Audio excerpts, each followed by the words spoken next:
est ainsi décidé. Le Conseil de sécurité va maintenant commencer l'examen du point 2 de l'ordre du jour. Je donne maintenant la parole au secrétaire général, son Excellence, M. Antonio Guterres. Monsieur, vous avez la parole. Monsieur le Président, Mesdames et Messieurs les ministres et les ambassadeurs, presque un an s'est écoulé depuis les actes terribles, les actes terroristes commis par le Hamas et d'autres groupes armés palestiniens le 7 octobre. Je répète ma condamnation la plus ferme de ces attaques et je réitère ma condamnation de la prise d'otages. Rien ne saurait justifier de tels actes. Cette semaine, je me suis réuni à deux reprises avec les familles des otages. J'appelle une fois de plus à leur libération immédiate et sans condition. Depuis le 7 octobre, des bombardements israéliens incessants et des hostilités ont coûté la vie à des dizaines de milliers de Palestiniens à Gaza, y compris la vie de nombreuses femmes et enfants.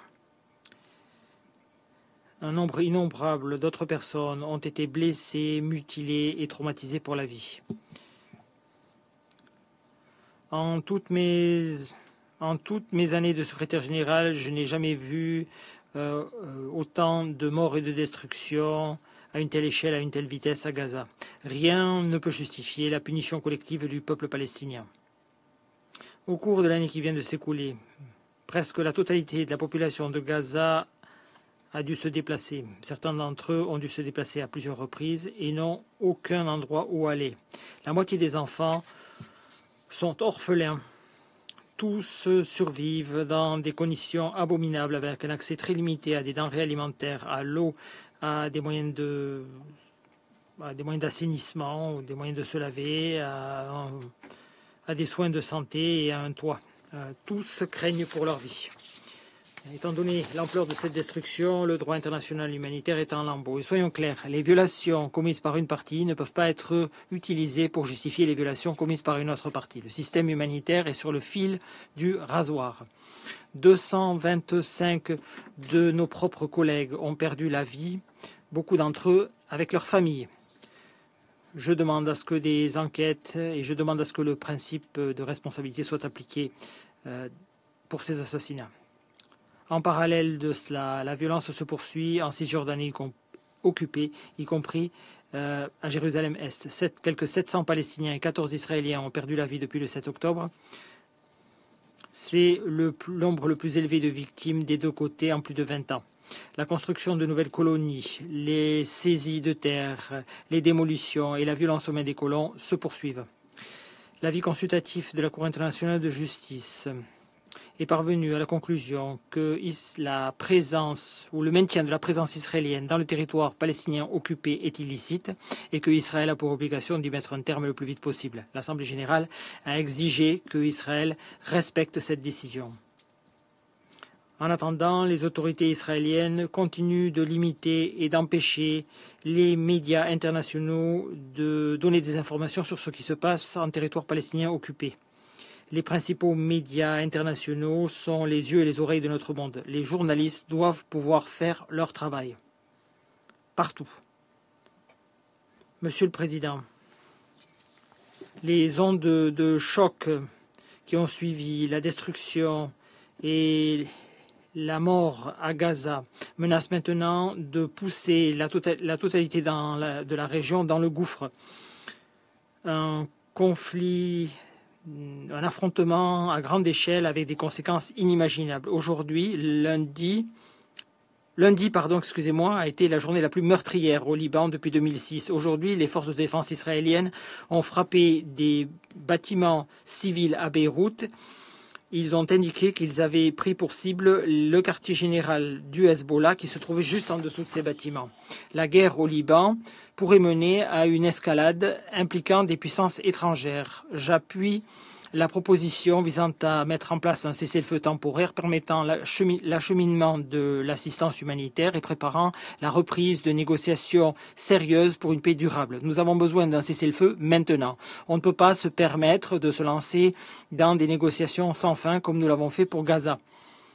Nous devons éviter une guerre régionale à tout prix. Gaza continue d'être l'épicentre de la violence et Gaza est la clé pour y mettre un terme. Monsieur le Président, Gaza est le lieu le plus dangereux sur la planète, notamment pour ceux qui acheminent l'assistance humanitaire. Mais nos collègues continuent de faire de leur mieux pour s'acquitter de leur mission humanitaire. La campagne de vaccination contre la polio organisée récemment a prouvé ce que les agences de l'humanitaire peuvent faire lorsqu'on les autorise à faire le travail vital qu'elles mènent. Mais les points de passage vers Gaza leur accès reste limité, ils sont parfois même inaccessibles, les routes sont endommagées et sont jonchées de munitions non explosées. Des produits de première nécessité, des tentes, du matériel de protection sont interdits. Et jusqu'à présent, ce mois-ci, près de la moitié des convois humanitaires qui avaient fait l'objet d'une coordination vers Gaza se sont vus refuser l'accès ou ont tout simplement été empêchés par les autorités israéliennes. 87% des mouvements entre le nord et le sud ont été empêchés ou ont été interdits. Au lieu d'accroître l'ampleur des opérations humanitaires, nous observons une multiplication des attaques et du harcèlement à l'encontre du personnel humanitaire. Ainsi, le 28 août, les forces israéliennes ont ouvert le feu sur un véhicule blindé du Programme alimentaire mondial qui faisait partie d'un convoi qui avait fait l'objet d'une coordination avec les autorités militaires israéliennes.